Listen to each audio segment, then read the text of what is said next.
Everyone for joining us. We're getting used to this new technology in this pandemic world. Just a little bit about Friends of Clark County. We got started over 24 years ago, and the core of our mission is really responsible planning and have been involved with the comprehensive plans all these years. We feel that when preventing sprawl as a cornerstone of comprehensive planning is one of the best ways to conserve resources, natural resources, farms, forests, our water. And the next round of comprehensive planning is just getting started. In fact, some of the components are underway already. And one of the goals in the Growth Management Act is for public participation, early and continuous. So we're trying to get in as early as possible in that involvement. One of our hopes for this round of comprehensive planning is to help engage a more diverse participation in the process, whether or not you own property. There's something for everyone really in comprehensive planning: housing, transportation, parks, jobs, in addition to where we decide to build or have industry.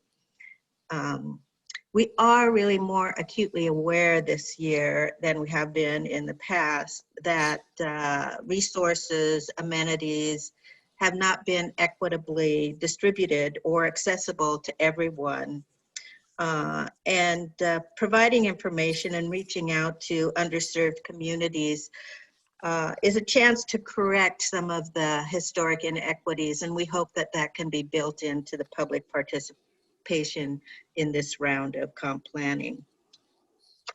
And I guess with that, there'll be a presentation for about 20 to 30 minutes, and then we wanted to leave ample time for questions. But moderating this evening is David McDonald, who has served as our legal support when there's been challenges with some of the issues related to comprehensive planning. So he will help moderate and field questions. And he's been involved, and that sounds like there's several of you out there that have been involved in every comprehensive plan since the GMA was passed in 1990. So with that, I'll leave it to David to carry on. Thank you, Sue. So I have been involved in every planning process since the GMA. I first met a very interesting man. Both of us were in our early 30s, right around 1991. And he was a beginning planner with Clark County Planning Department. And I was a fledgling young lawyer who wanted to be a community activist and help with the comprehensive plan and the land use planning in the area, and really didn't have a clue as to how I would do that. Oliver has, or that man who will be introduced in a moment, gave broad support to all citizens in educating and sort of nurturing us to understanding the complexity of land use planning, because it is, as Sue points out, not just your house or your neighborhood or the street that you live on, but it is the entire county and all of the things that go into our lives within this county. And that includes critical areas, natural resource areas, rural lands, agricultural lands, and incorporates things like best available science and how to preserve and protect and buffer wetlands. It's just capital facilities. How do we give water to people, sewer? And the person who understands every one of those is the man who's going to speak with us today. Dr. Oliver Orgiaco has earned the title doctor, both figuratively and literally. He has a master's in urban and regional planning from Portland State University, and also a doctorate in urban studies. He has been the steadfast, steady hand on community planning and planning development and comprehensive planning development within the county and the state since I first met him. He has risen through the ranks, and in 2009, 10 years after he joined the department and the county, he was appointed as the director of community planning, a position he holds to this day.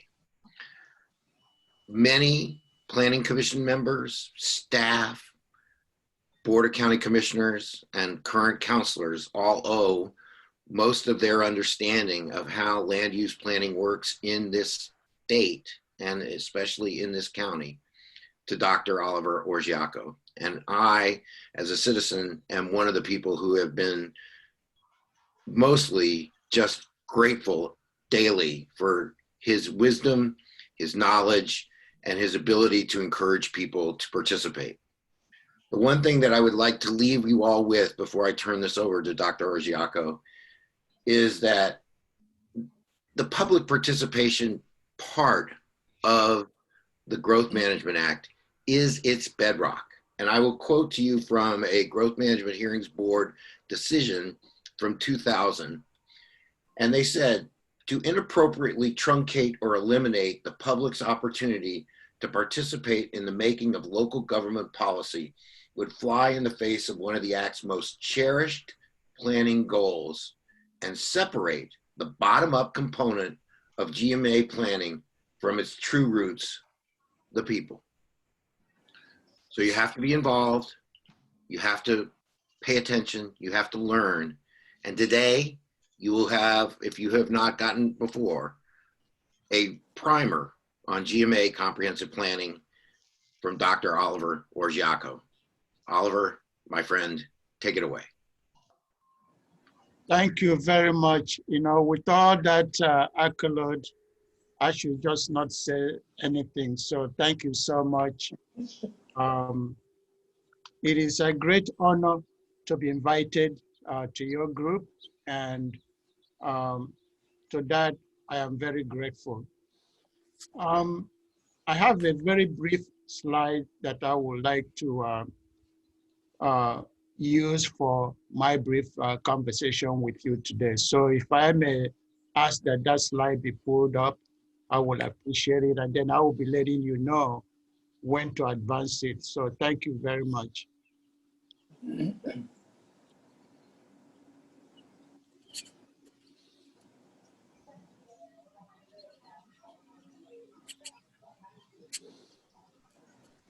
Oliver, you're all set. Okay, the slide that I'm seeing says, thank you and questions. So let's go to the beginning, because this is 14, okay, thank you.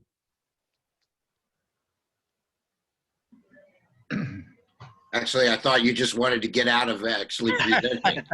Let me also admit, I have another WebEx that I'm going to be joining on question facilities. If I can't, I'll ask one of my staff to join on my behalf. Next slide. So again, thank you for inviting me. I am very grateful to participate in this forum.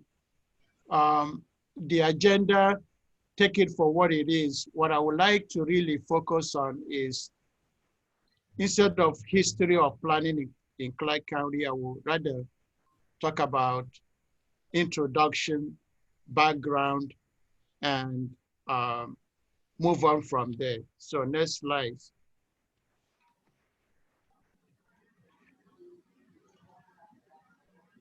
So David talked about public participation, which I will get into later, but that is more about process. And when I say process, process is key. And then the second issue I'll be focusing on is substantial issues. Now, I'll get into process, which is where public participation plays a significant role. You gotta get the process right. We can debate about the substantial issues, but one of the things you need to get right is the process. In terms of introduction and history of planning, David talked about it before, and Sue mentioned that before. It's all about quality of life, either way you look at it. And that was what was really a big issue in the early 1980s, when the first thing that the citizens of the state of Washington did was, as David realized or will agree, there was a referendum to address runaway growth in the entire state. Now, that referendum was more strict than the legislature and the governors at the time wanted to see passed. So the legislature grabbed that referendum and then started to work on it in order to draft the first growth management legislation. That's really how growth GMA came about. It was a grassroots reaction to unplanned growth that was occurring, not only in Clark County, but throughout the state. And here in Clark County, before my time, the first Clark County Comprehensive Plan was adopted in 1979. And then the first zoning of the entire county was done in 1980. Why is this important? It is important because prior to 1980, beside the smaller cities, Vancouver, Commerce, Washougal, Lacente, Richfield, those incorporated cities, outside of the cities, I used to tell my staff, and it's true, it's anything goes. That's how the county was at the time, anything goes. It was predominantly 1 acre minimum and anything goes. So that's what we inherited, or the county inherited, until the 1980 zoning. Following the county has been operating with the 1979 comprehensive plan and then the 1980 zoning until the GMA passed in 1990, which we come to know as the Growth Management Act. And then the county and the citizens and our cities began the process of developing the first comprehensive plan to comply with the Growth Management Act. That was completed in 1994. And when following that, the legislature then passed a bill that says, you know, the plan is not written in stone. You have to look at it and amend it on a 10-year cycle. So we started the first update to be completed we started that in 2004. And when you see growth rate here, what I mean by that is the population growth rate that the council asked staff to plan for. In the 2004, it was 1.69. And David will correct me if I'm wrong, but there were a lot of ants in the community that was too low. And the City of Battleground and the development community sued. So out of a stipulated settlement, the county started the plan update all over again. So it moved from the 2004 to the 2007. And in the 2007 process, the council asked us to plan for 2.2% population growth in the first 6 years of the plan, and then 2% thereafter. And the total population then was 584,310. The good thing, one of the things I need to say here is that even though the 2004 morphed into the 2007, The end year remained the same, which is 2024, because you always have to plan for 20 years. Before 2016, the legislature changed the bill again, saying now that counties and cities can update the growth plan at least once every 8 years. So we did this 2016, and that was at the time that we had the recession, and not only Clark County, but the entire state wasn't growing as fast as we were growing before. Some of you recall in the early 90s that Clark County was the fastest growing county in the state for quite some time. So in the 2016, the county chose the OFM, Office of Financial Management, medium growth rate, and that amounts to 1.26%. And the end period was from 2015 to 2035, making it 20 years. And the population there, you can see, is 577.431. I put a question mark on 2025 because now we're on an 8-year cycle. That should have said 2024. However, the legislature in 2017 amended the schedule again, and by 1 year, using the pandemic as an excuse, if you will, and then Kitsap County wanting to be in line or be among the Puget Sound counties. So they amended that schedule, and now next plan is due June 30th, 2025. Next slide, please.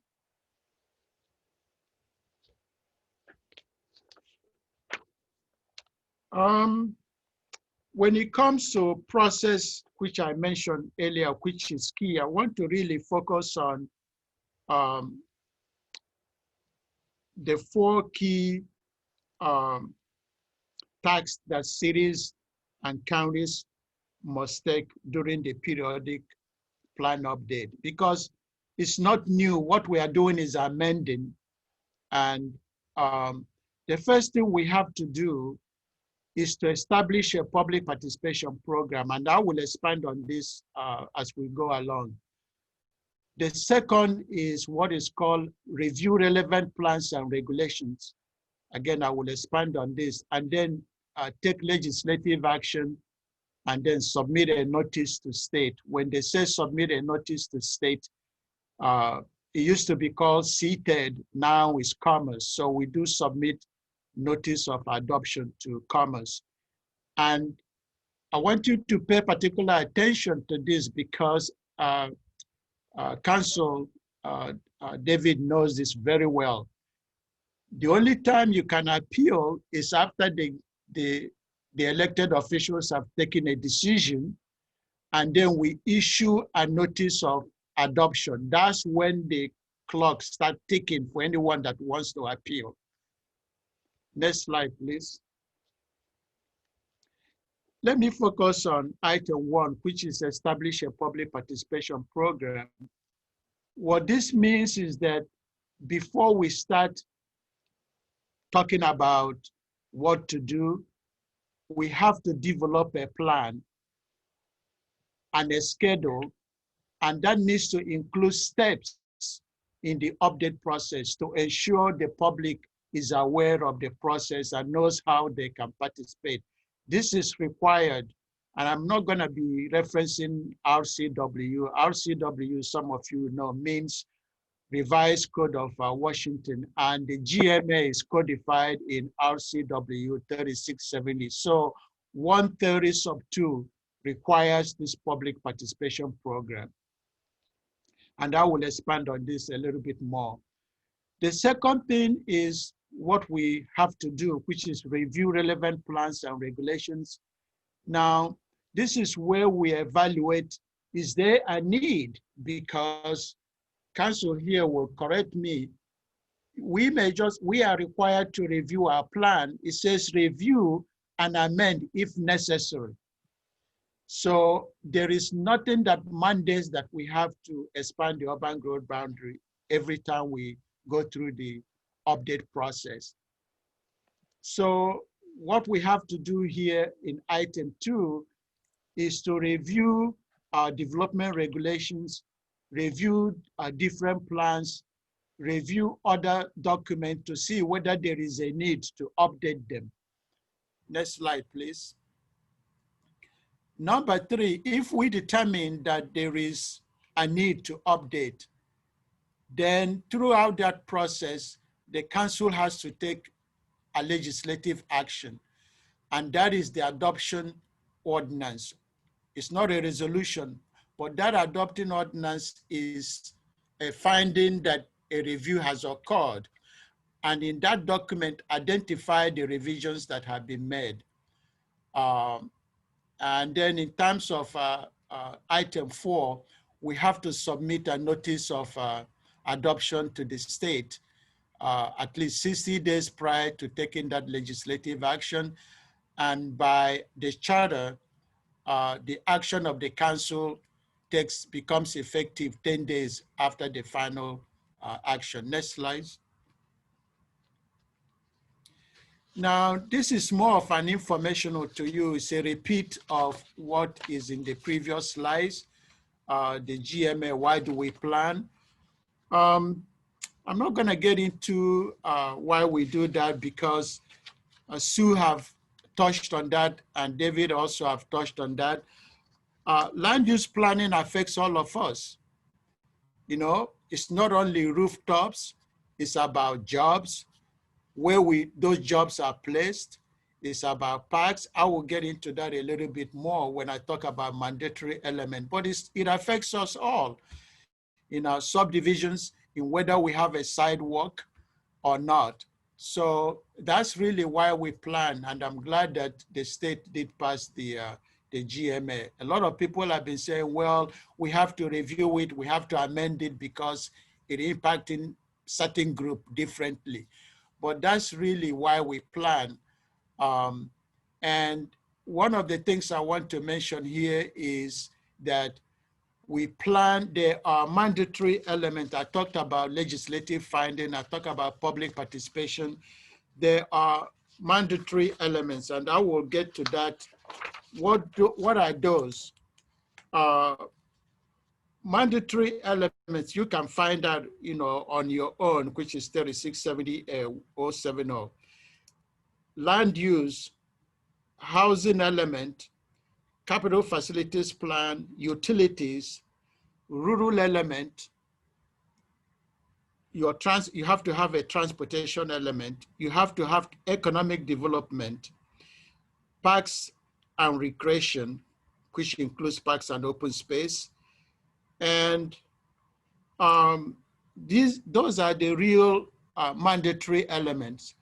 Now, counties and cities are also allowed to have what is called optional elements. But in any case, whatever your plan has to have all those mandatory elements plus whatever is optional. But when you update your plan, all that are on the table.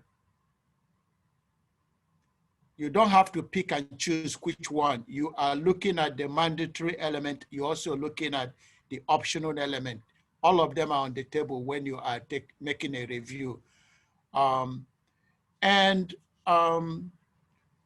In terms of coordination and consistency with jurisdiction, this is required. Coordination and consistency means that we have in the county 7 cities that we plan with.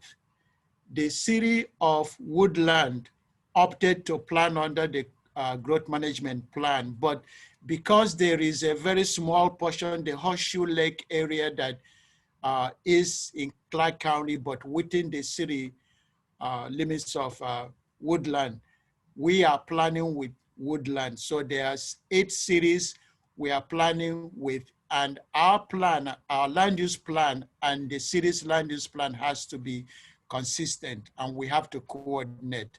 I talked about the review and schedule. One of the primary things that we have to do is not only unique to Clark County, but we are also required by state law. We don't make up our numbers that we plan for. That population growth forecast or projection comes from the Office of Financial Management, and we are required by law to pick a number. They used to give us one number. And as a result of a lawsuit, which David knows very well, that prompted OFM now to give out a range of low, medium, and high. But by statute, they indicated that the medium number is the most likely.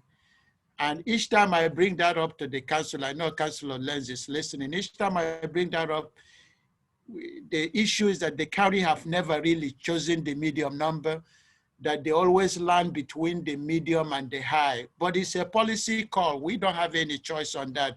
And that's where folks like you and other stakeholders has to pay particular attention when it comes to the new population number that the council will choose. I'll leave it at that. Like I said, the next plan is due June 30th, 2025. Next slide. Now, this is where I really want to focus on how the public can participate. As David indicated before, and I put it here on my slide, it requires continuous public participation throughout the planning process. That is required. Participation means paying attention, getting involved early and often. And when you come to any of the hearing, I will encourage anyone to stay on point and be prepared always.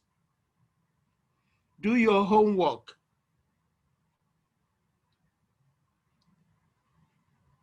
The other way that you can participate, I like to always tell folks, get on our email list.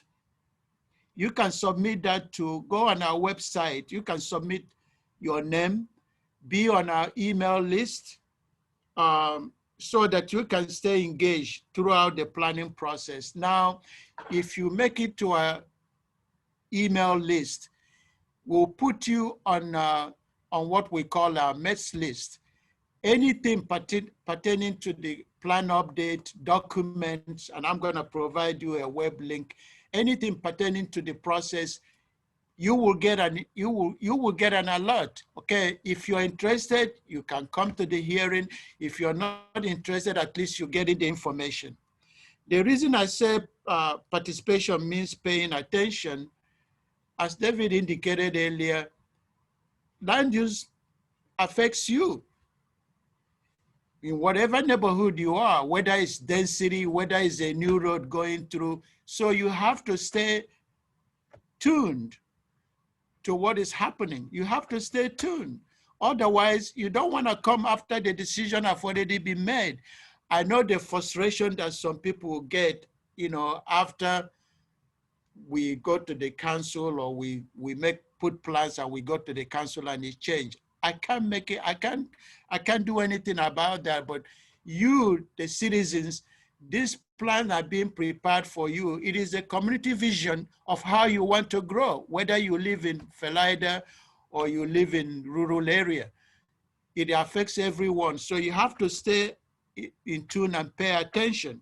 Always, like I said, be prepared. The reason that you can appeal and have a standing is because you stay throughout the process and you participated. If you don't have standing through participation, you can't appeal. And anytime you get a press release, pay attention. Anytime we have open houses, come if you can. How can you participate?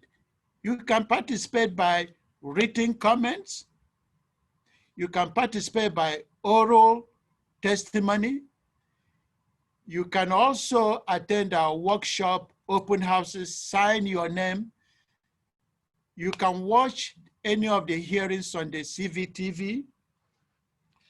You can, like I said, email staff your comments.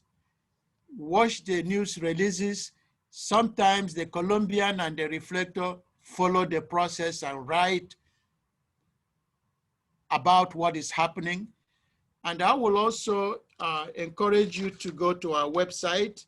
It's www.clark.wa.gov/community-planning. You will find all documents there. One of the things I tried to do here was to make sure that our website is up to date and people can get the best information that we put out. So many studies, so many plans, whether it's sub-area plans, Highway 99, you can get anything you want. And if you cannot find it, I am available until I retire. Call me and I'll give you my number. We changed our area code is 564-397-4112. You can get hold of me. I can repeat that. It's 564-397 extension 4112. You can reach me and I will help you answer your question, get any document that you're looking for. Next slide. Now, this is more of an informational to you. I don't know where some of you live, but this was the boundary that was adopted in 2016. I apologize that it is too small to see, but what this represents, the gray area is the urban growth boundary. The dark black lines are the city limits. You have there Washougal, Camas, Vancouver, Barrow Ground, Richfield, La Center, and then Richfield. You can see Richfield and then La Center, Woodland, and then the town of Yakult. So this was the boundary. And then the what looked like a brown area is the rural area, which we also plan for. So if you live in the city, I encourage you to get involved at the city as well. The same thing, reach out to their long-range planning staff or their planning department. They will tell you who the staff is, and then stay in tune with their own process because they are doing the same thing that we are doing. The only role which I will get into is the county council adopting the plan at the end of the day, but the cities go through the same process that the county go through. So you can get on their website, you can attend their meetings, you can also participate through the city planning commission, city council, neighborhood organization representative. That's how you also get in touch with the city staff in case you live inside the city limits. Next slide, please. Now, again, this is more informational. When we did the plan in 2016, based on the information we got from OFM, we tried to represent what that new growth looked like plus existing. What you have here is what we are calling demographic changes and trends. What this chart represents is 2010 to 2035. The population of Clark County or the percentage of Clark County residents that will be 65 plus. I was chatting with Chuck earlier, said, you know, I'm not yet ready to retire, but I'm approaching that age soon. You look on the left side, we also try to provide this type of information to the school district because they are one of our stakeholders, and we coordinate with the 9 school districts in Clark County, and they use this similar information in their planning process because they are also, even while school is not required, we have school as an optional element. So they have to plan for growth that they're going to be seeing within each of this school district. And they use that information. Sometimes you all come, some of you come to a hearing where we are reviewing the school district capital facilities plan and the attendance school impact fees. we can talk about growth. Growth doesn't pay for itself. So I can get into that, but that's not part of the conversation. Next slide, please. Now, in terms, this is more of what is the role of the council. This is not unique to our own council. The same is true for the city's council. They play a very significant role, particularly in the beginning of the process. The cities has to agree or have a say in the population growth that the council picks. The city also has to have a say in the base year determination. What I mean by that is, okay, we can start in 2022. We can all agree we may not have a number from OFM in 2022, but we can agree because they do provide us April 1 of every year what our estimate is. So we have to agree, that's April 1. If we are going to establish a base year, we have to estimate from April 1 to December of that given year, what is our likelihood of, what is the likelihood of, or what is the estimate of county population. So we have to establish that base year, and the cities will have to agree with that. So assuming we're starting in 2022, we have to establish what is our estimated population in 2022, and then you go 20 years. So the next plan may start in 2022 to 2044. So we have to all agree that that's the duration that we are planning for. The other area where the council plays a role, and the cities as well, is in the selection of the OFM population projection. Are they gonna pick the OFM medium? Are they gonna go for the high? What is it? What is the new growth that we are planning for? That decision is left to the council. That's one of the decisions that they make, and the cities play a role in that. The second thing that is up there is what is employment forecast. The state doesn't give us any employment forecast. What I have been doing is I can generate that number myself, and then I can work with Scott Bailey, who some of you know at Employment Security Department, to validate that number based on the population growth that we are planning. And this is a policy question, because we have been growing residentially. Do you want to plan for what I call a job housing balance going forward? It's a policy call. Should it be a ratio on 1-to-1, or should it be a different ratio? So that's very key. And the next item there is the vacant and buildable lands inventory. I know that Councilor David is participating in the ongoing work now. And I will ask you guys to pay attention, because it is key. It is one of the foundation to help us establish the capacity within each of the existing UGAs.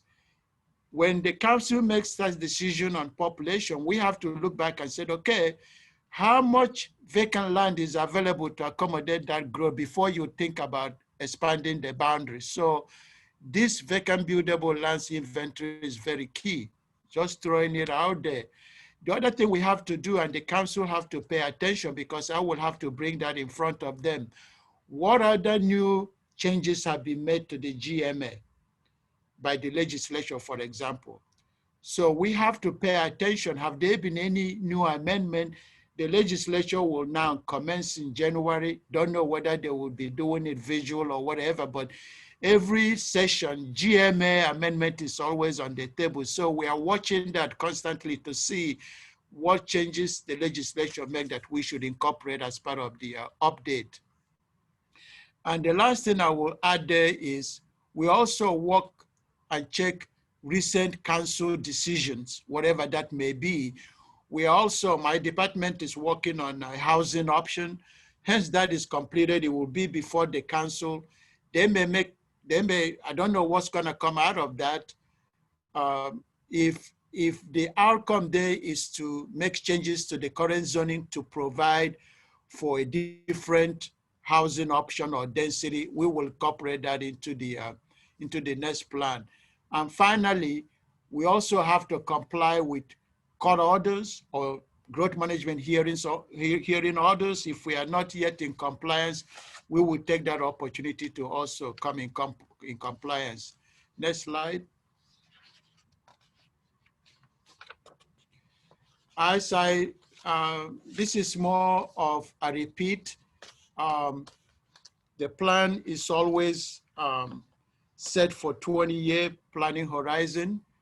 I talk about the first thing we have to do is preparing a scope of work and timeline, which is part of the public participation plan that I mentioned.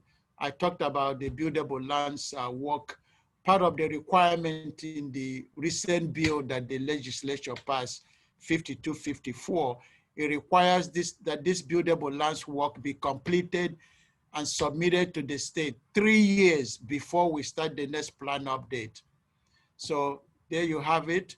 And we also require to, Commerce always put out what is called expanded checklist. We have to complete that and submit it to Commerce before we start our next plan update. Those are the things that we are required to do. Next slide. I think that's really concludes my brief remarks. Again, I want to thank you for inviting me, and I can take questions that you may have. So thank you so much. Thanks, Oliver. That was great. For anyone who would like to ask Oliver specific questions, I think the best thing to do is raise your hand, and I will, or Megan will recognize you for that question. Before we do that, I will want to emphasize a couple of things. One is public participation means meaningful public participation.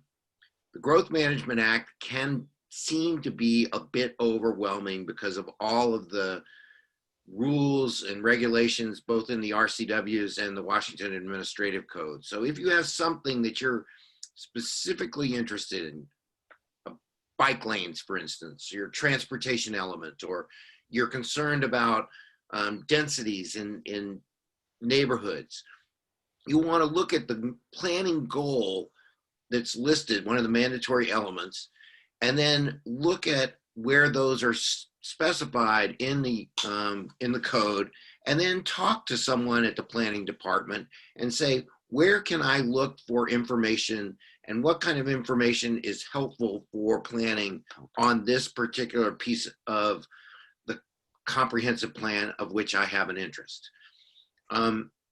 Oliver mentioned that I am currently on the Buildable Lands Advisory Committee.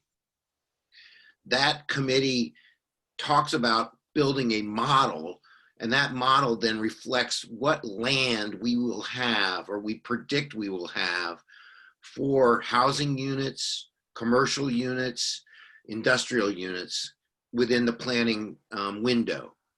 So right now, as of today, 5 years in advance of when we are going to turn in our plan, the foundation of that plan and where numbers, what OFM number, what population number the county chooses will be based in part on the determinations that come out of what's going on right now.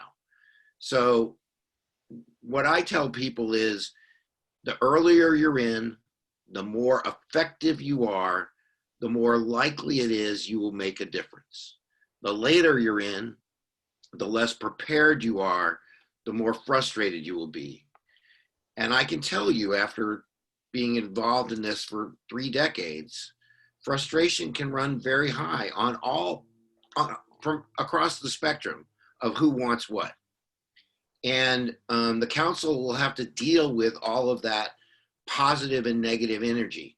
So in presenting your positions to the Planning Commission or the advisory boards or the council, be prepared to be as persuasive as possible without throwing incendiary bombs, which sometimes is the result and sometimes is necessary.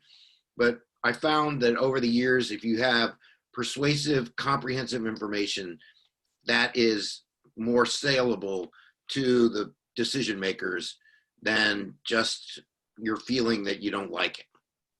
So with that, Oliver should take questions if anybody has any. I don't see any yet, but I'm happy to see some.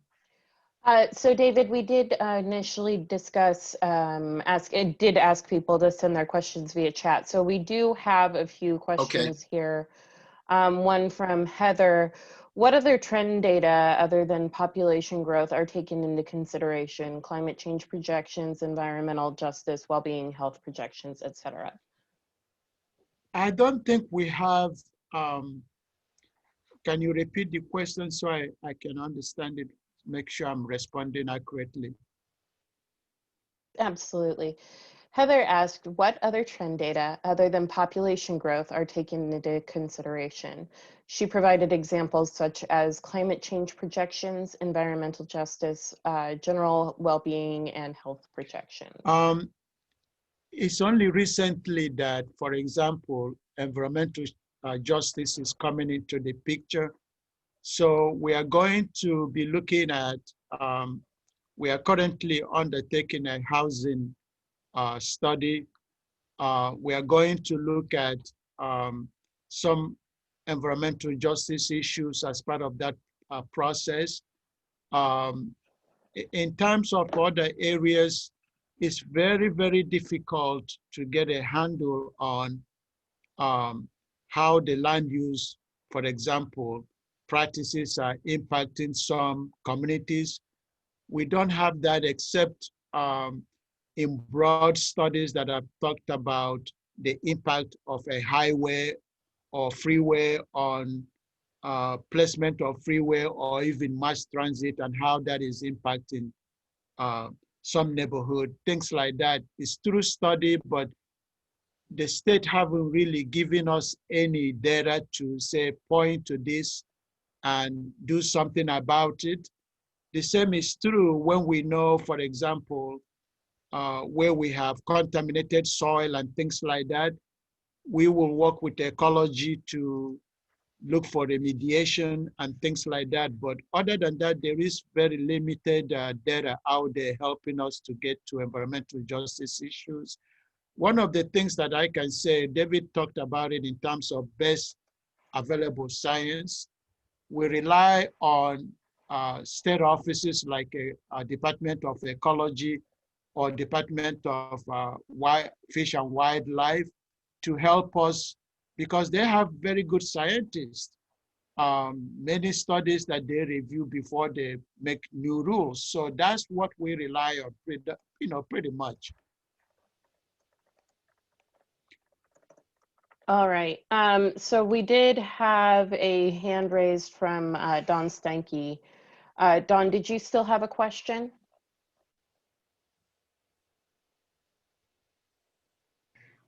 Yes. I belong to an environmental organization that is planning their legislative agenda for next year. And I just got a draft copy of what they're thinking of. This is not final. And that they want to revise GMA to include climate considerations.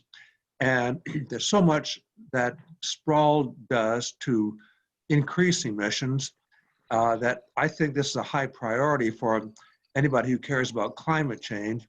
And I don't really have an articulate question, except do you have any thoughts on that? I think that climate change is one of those major issues that is evolving. We know that the science is there. My department worked with public health when we wrote the Growing Healthier report. And that report was very well done. We had a climate change chapter in it. And it wasn't well received when it was adopted. So I am with you there. I believe that the legislature tried in the last session to require a climate change integration with the next plan update. That didn't get some traction, but I think it's going to come back. I cannot speak for our council, but I think the only thing that will mandate us to write a climate change chapter or integrate that, just like SEPA was integrated with GMA, and the shoreline is a bill from the legislature requiring that. That's my take on that. I am following the work that the city of Vancouver is doing and other cities. It is dear to my heart, and I would like our community to begin to address climate change. It could come in the form of how we do our transportation planning, for example. For now, most of us are working from home, and when in the early part of the year, you can see clearly outside. That's just a good example of the impact of automobile and diesel on our freeways and so forth. So I am open to having a climate chapter. I've advocated for that for some time, but it will be up to our council. And as you know, climate change is very universal. How we deal with it locally here is going to be different as well. Thank you. Thank you, sir. We did have a follow-up on Heather's question, but we had David raise his hand just shortly after that. David, do you mind pausing for just a moment? No. Okay, so Heather followed up, how can the work of the state's Department of Health and Commerce, Department's Environmental Justice Task Force's Health Quality Index be incorporated into GMA planning? Will the staff look into that? Do citizens need to request that? They just released their report at the end of September. I think the citizens can request that and see what reception the council provides staff. As you know, staff do not make policy. It is up to our council. So if the citizen pushes for that and the council puts on, even on my work program, I will certainly work on that. Great. And David, you were next. So this is in terms of all of your issues. I'll speak specifically to Heather's. When the council is considering what changes it intends to make, the most important thing that the growth board and then later the courts of appeals look like, and just to let most people know, inevitably most of these are taken up to at least the growth board and then to the courts of appeals. I haven't yet seen our comprehensive plan not be heavily litigated, sometimes over a period of 7 or 8 years. What they look at is the science in the record. So for instance, when Don says sprawl, whatever definition you want to use for that, could cause more greenhouse gases that create more expense for the county because we have to deal with health issues, right? What's important is if you're asking for tighter densities and less expansion of the urban growth boundary, then you would want to put in scientific papers with specific notes as to what that is. If you don't believe in science that says climate change is people created and it's causing these problems, and you want to see greater, or let's say you want to see lower densities and larger lots, then you'd have to do the same thing. You'd have to put things in the record that are reliable and that a growth board or a hearings examiner could support. I don't think that there necessarily has to be a specific climate change goal at this point. I think that climate change, if you want to address that, can be addressed under the mandatory elements. It might be hopeful to have that as a separate mandatory element, because then it would be a more laser focused. But right now, I think you could probably get it in under other components: transportation element, capital facilities element, bikeways and walkways, sidewalks and parks. There's a lot of different ways that I think you could bring it in. But when you do, as I said, you have to make sure that that your record is good and you have a succinct way of explaining it. Thank you. Thank you, David, and I agree with you.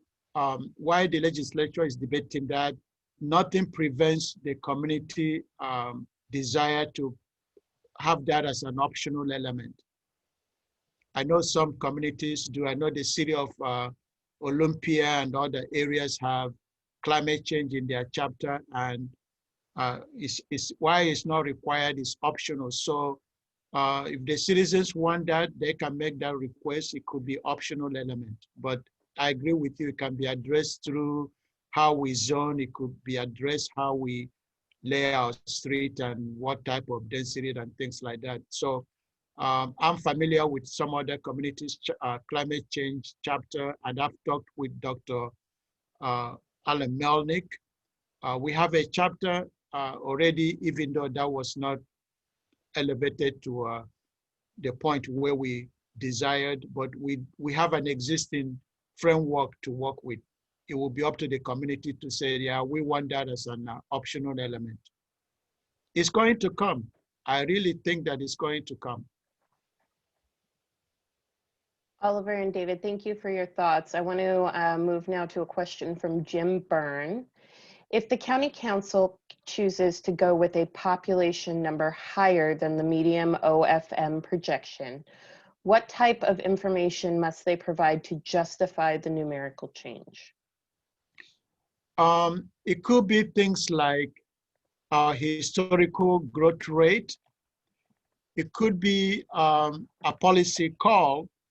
Those are the two things that come to mind. If you look at the plan that was adopted in 2016, it was based on picking the medium. OFM since then have updated their forecast, and that forecast is different from what they provided to us before. And if you look at the economy have recovered. So if you look at how we've been growing, we have, I would say maybe 7,000, 8,000 shy of 500,000. So Clark County, given our relative location and a desired place to be, we have been growing very close to 2%. So those are the type of information that they will likely look at. And it's a policy call. Great. Sue Marshall was our next question. Thank you, Oliver. That was a great presentation. I have a couple of questions related to public participation. And, you know, because there's so many components, and I think they're all running on various timelines, I wonder if you will be putting out a kind of a flow chart timeline of each of them and when decisions are going to be made. So that's one question. Yes, in the public participation plan, we do put out some timeline or check in with the council so that the public can be able to know whether it's a work session or when there is a decision point that will help us move to the next thing. So yes, in our public participation plan, we do put out, you know, kind of like a step ladder. Okay, after this, this is this, and when we check in with the council for a decision. So that is always included in our public participation plan as steps throughout the process. When would that be available? It is the first thing that we do. Okay. So if we were to start, say in 2021 or 2022, the first thing we have to do is go to the council and say, here is the public participation plan for this project. And we have been doing that for every project so that the public know how. So that is the first thing that we do. The call of when we start the next plan update will be the council. And hence tell us when we will then put out a public participation plan. I can tell you that there are some stakeholders who already say we could start early. We don't have to wait until 2022. my take is, I don't know when OFM will come out with GMA planning forecast. They may wait until after the 2020 census. So we'll see. And then just the other part of my question is reaching out to communities that are underserved, that have not historically participated in this. Is there some special plan? I know there's some jurisdictions that have actually contracted with organizations that serve various communities to help in reaching these populations, if it's, people of color, NAACP, YWCA. Can that be part of the public participation plan to really make an extra effort for these folks that haven't had a chance to participate? My short answer is yes. I've been talking with my staff to see if we can also maybe contract out or see if we can have folks that could write, translate some of our web information into different languages. When you go to, for example, the public health website, you can see about 4 or 5 languages put out translation of the information that they're putting out. So I'm working to do that. And I would also say that my shop and myself, we are always available to go to any organization and talk to them. I live on the east side, and they usually will invite me to come talk to them because they know that I'm the planning director. So I'm always available. I have gone to Mountain View High School and taught for 1 or 2 classes on AP classes. So I'm always making myself available to any group that wants me to come talk to them, and I will send my staff. I don't know how many times we've been to NAC on some of our projects. So we're always available, and there's no other way that we can do things differently. If the opportunity is there, we'll go out and meet any group. We're not taking any side. We just presenting information and informing them on how they can participate. That's my goal. So I will put it out to your group. If you know any individuals or organizations that would like us to come talk to them, land use planning is not romantic, and people don't sometimes pay attention until, oh, I don't like that subdivision going in my backyard because I thought it was all forested. I said, well, somebody owns it and somebody wants to develop it now. Nobody promised that the trees will remain there forever. But again, it's just a part of education and how people can get involved. What frustrates me, and I may say so, it might be editorial on my part, is that I always tell folks, call us before you buy. Kind of like the same approach to the utilities, call before you dig. Call us before you buy. We are here to serve you. Call us so we can provide you the information. What are the type of uses? What are the future plans for the area so you know? It doesn't harm you. I'm not saying that the realtors are not doing their job, but I'm just saying the planning department is here to help. Call us. We'll tell you what is next door and what is planned. So you're not surprised. Yeah. Thank you. You're welcome. All right. It seems like David has some information to share here, and then we can jump to a couple more questions. This was actually a follow-up question for Oliver on what's going to be coming down the pike, so I can wait if you want to address other questions, Megan, that's fine. Absolutely. So a couple questions. One's going to be a little bit easier to answer. First, does one form of communication, either written or personal testimony, carry any more weight than another? Is there a method that you suggest for communicating? I think that a written comment is important because it goes into the record. Now, we have a mechanism now where your oral testimony can also be downloaded and recorded and be part of the record. So both, but I always encourage written submittal of your written comment, because when we are looking at the record or even through public record requests, your written comment is always key, and that is the best method I can think of. And your oral, like I said, we now archive that, but it's hard to go to oral and start listening to oral testimony. But if we have your written, I think we can always refer to that. And one of the other things I have to say, whether it's oral or written, I think the question David talked about earlier is stay on point. Let us know what your issue is and make it very clear. Be succinct and be factual if you can. Emotions and things like that. Yeah, I tell people that I'm a property right guy too, but they don't believe it. I said, yeah, I am.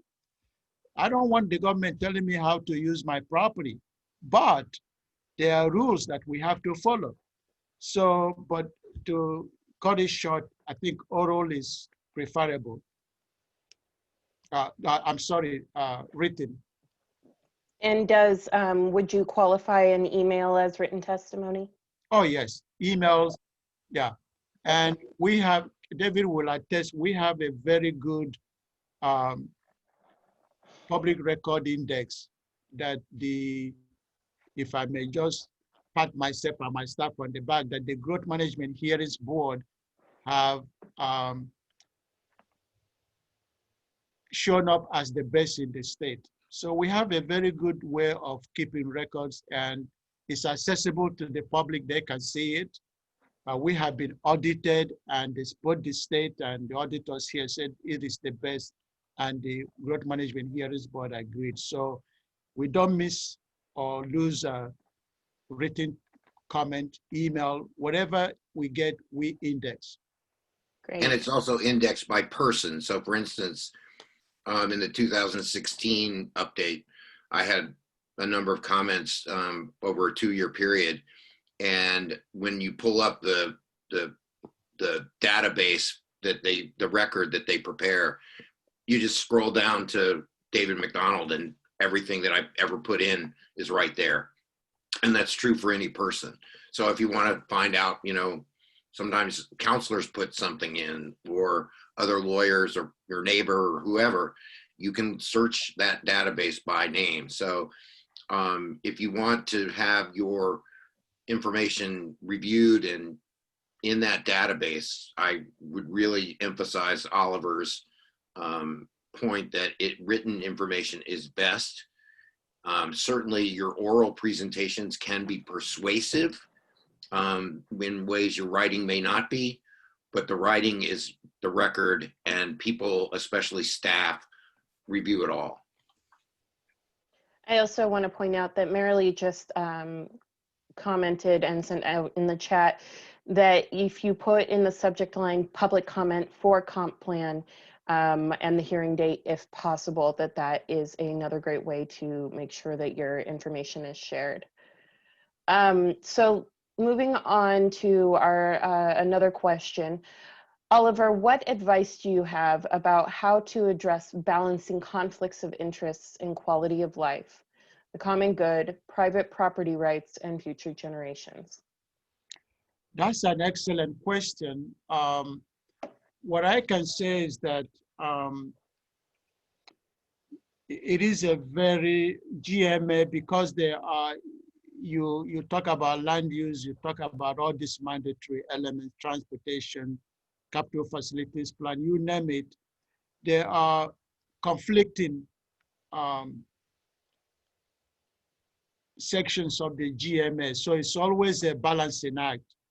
And that balancing act is also done by staff and then the council.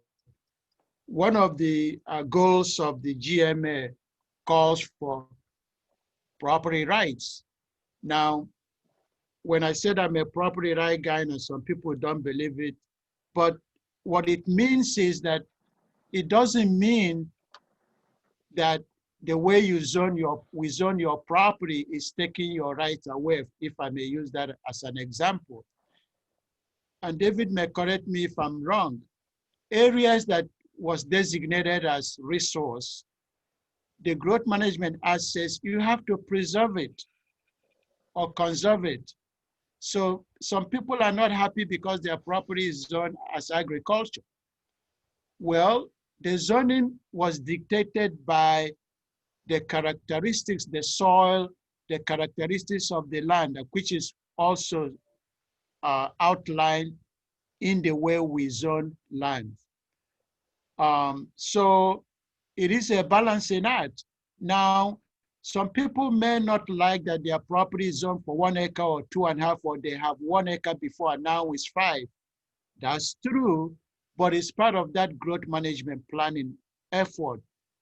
As long as you are allowed to have a use of that property, your rights have not been taken away. When I say some people get angry, but that's true.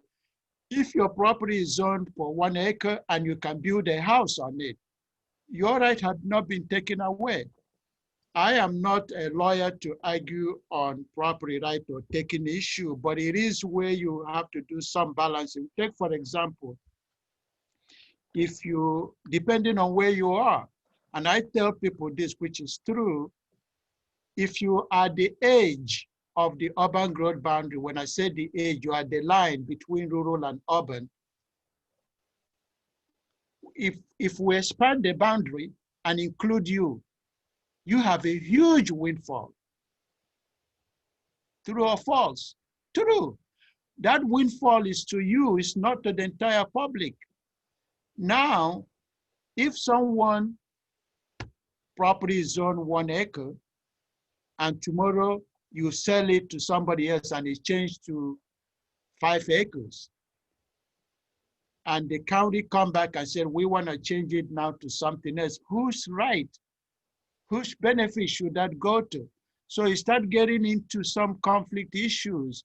So it is a balancing act, does the property right outweigh the public, good, for example? We are constantly abutting towards the rural area. One of the things that I let folks know is that the boundary of the county is set. The only boundary that expands is the urban growth boundary.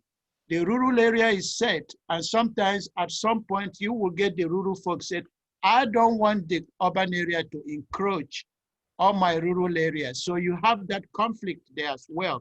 People move out to the rural area for privacy, for other reasons. We want to protect that as well. We want them to have enjoyable use of their property. So it's a balancing act. It's very difficult when, on the one hand, you ask to reduce sprawl. On the other hand, somebody wants to expand the boundary because they're saying we're running out of land to build more houses. If you expand the boundary, you get affordable housing. So it's always a balancing act. I'm not sure if I'm answering the question, but it's a difficult one, but it's a balancing act. I think I can just say that I appreciate your attention to that, even if there's not necessarily a straight answer. So, David, we could jump back to you for your follow-ups now. So recently, one of the things that has come full circle is at the beginning of the Growth Management Act planning process back in the early 90s, one of the things that was very prominent in the county action was wetlands ordinances and critical areas, recharge areas ordinances. And there was a pretty huge fight over that. And there's been some changes to both of those components of our comprehensive plan over the years, includes stormwater and exercise of when wetland buffers may or may not be encroached upon. The current plan has been evaluated several times by the Department of Commerce and found to be wanting on both of those issues, which could impact our shoreline management plan, as well as the critical areas recharge ordinance and the wetlands. In addition, just recently, September 1st, a new opinion came out of the Washington Court of Appeals dealing with the issue of best available science, really broadening the requirements of the county to consider best available science. And it doesn't necessarily have to follow best available science, but it has to show a very good reason why it would not. Mhm. And so I think that's going to be put pressure on the county this time to come up with more environmental protective regulations, because we're out of compliance from the 2016 plan. And that process is already starting. Oliver, my question for you is, what ways could citizens begin to participate in that component? Because I think that it's happening now with staff looking at stormwater and wetlands, is it not? Yes, staff is looking at stormwater. What I will also say is stormwater is in public works, and I will suggest that they reach out to Ahmad and Jeff in public works to follow that process. For my shop, the council approved, I believe, maybe a month or two ago, asking my assistants, that is community planning, to assist community development to update the critical area ordinance. Brent is going to be working on that, and my staff or myself will be assisting. So I will also, we haven't kicked that off yet, but you know, update to the critical area ordinance is always a very hot issue as it gets to what we can put in critical areas and wetland buffers and so forth. So that work will soon begin, but community development will be the lead department. My shop will also be participating with them. So I will keep this group informed as we move forward with that project. So critical area ordinance is the next thing. Sure, stormwater, they're just beginning that. They had a work session with council today about the approach that they're taking. So I believe the council gave them the go ahead. I'm talking about stormwater. So stay tuned. I will let you know as soon as we kick that project off. I know there's there are some issues that ecology have raised relating to how current our COA is, and certain things we have addressed through the shoreline, but that is still not very satisfactory. So we are going to move some of those issues into the update of the critical area ordinance. You mentioned best available science.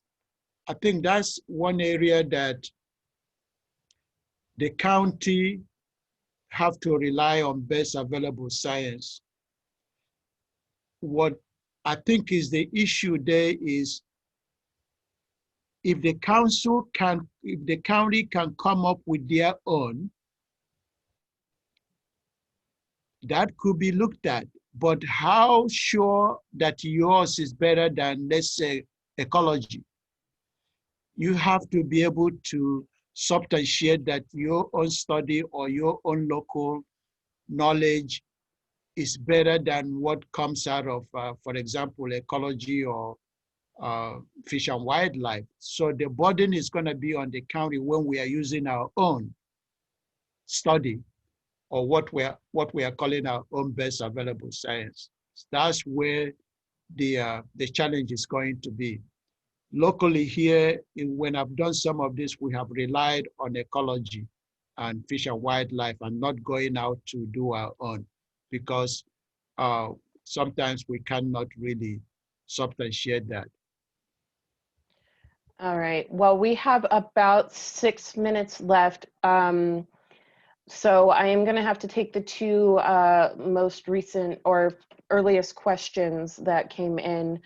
Then we will have to wrap up for the evening. Before we do jump to those questions, I want to ask that everybody, if I have not already communicated with you via email, I hope that you will send me your email address either via chat here.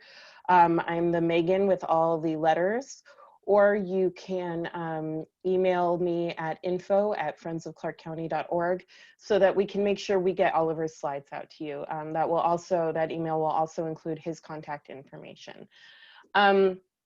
So our next question was, what is the process to move from no net loss to net ecological gain? Does this have to be reflected in state law, or can Clark County choose to make this change? Short answer is it has to be reflected in the state law. That's just the short answer. So you will have the basis to do it. If we ask our council to take the initiative, I don't know whether they will push for it or not. So my best advice is, whether it's through Friends or through FutureWise or through other organizations, is to push it through the legislature. They tried last time and kind of backed off. And when it's not required, and this is why I'm saying so, when it's not mandated or required or in statute, some local jurisdictions are hesitant to push for it. That's my quick response. Perfect. And so our last question is from our water girl here, Devin Rostifer. She asked, how will the comprehensive plan balance and prioritize extension of sanitary sewer infrastructure and increased residential development? Currently, the county has around 34,500 septic systems, and around 30% have not been inspected. Septic systems needing maintenance and repair are one of the growing pollution sources impacting rivers and lakes in Clark County. How will the comprehensive plan address this issue? That's a good question. Permitting and inspection of septic system are done through public health. Now, they follow state rules on when to go for inspection.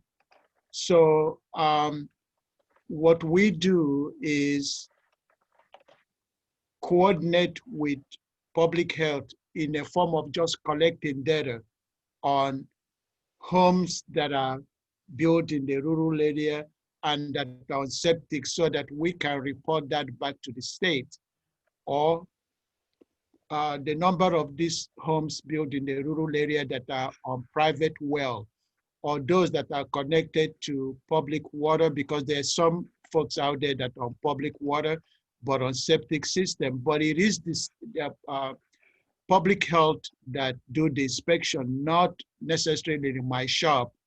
Now, as I mentioned earlier, when someone owns a property in the rural area that is not yet developed, and there are no sewer, because Council Dave can correct me, the distinction between urban area and rural area is the lack of public services, including sewer. So folks out there should have the ability to develop their property if they want to build a home.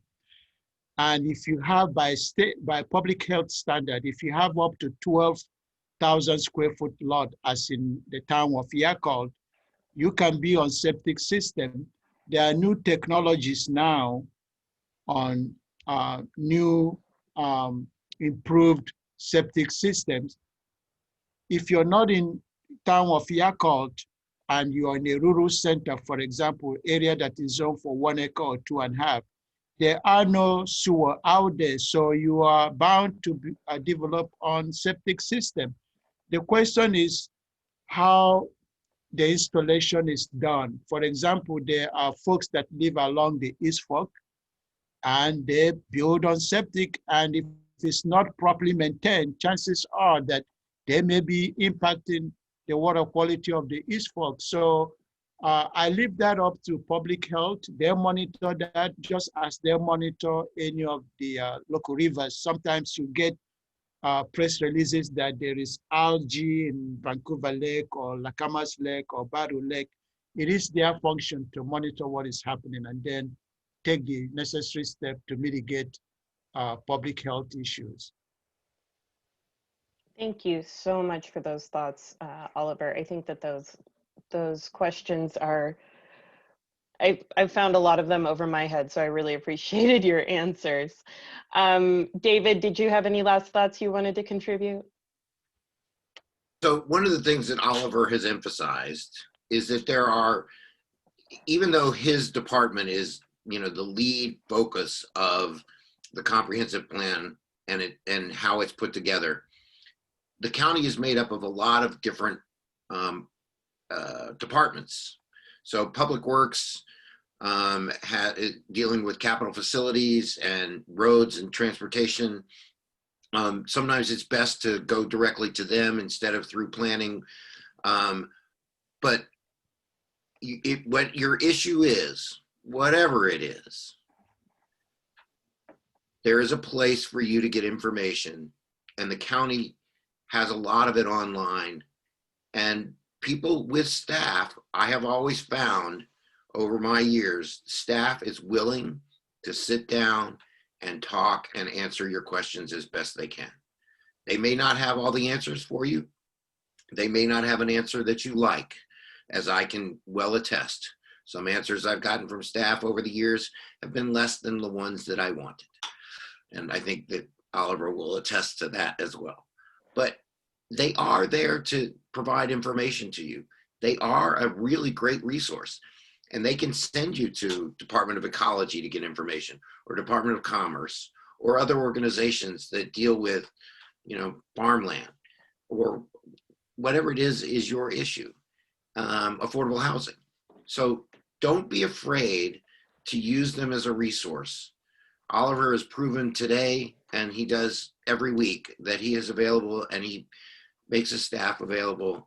And I encourage you all, after hearing what you heard today from our friend, is to don't be afraid to get involved, and don't be afraid to put information in the record, and don't be afraid to ask questions. All three of those things are what you need for good public participation. And that's all I have at this point. Thank you, Dr. Oliver Orgiaco. You, as always, are the most articulate and well-informed in the bunch. Thank you, sir. Thank you, members of FOCC. My last parting word would be, believe me, the council do read your comments. You may not like the outcome or the decision that they made, the 5-bunch. We talk about balancing. Don't get frustrated, stay with it. Feel free to meet with them individually. Make your case. They are available just like we are. Make time to go talk to them. But be prepared to present whatever issues there is. So thank you for the opportunity to participate. I'm very grateful. Thank you. Thank you, Oliver, for your time and your knowledge. David, thank you as always for all that you do for us. Again, please feel free to email or chat your email address to me, and we look forward to seeing you all again soon. Thank you. Thank you.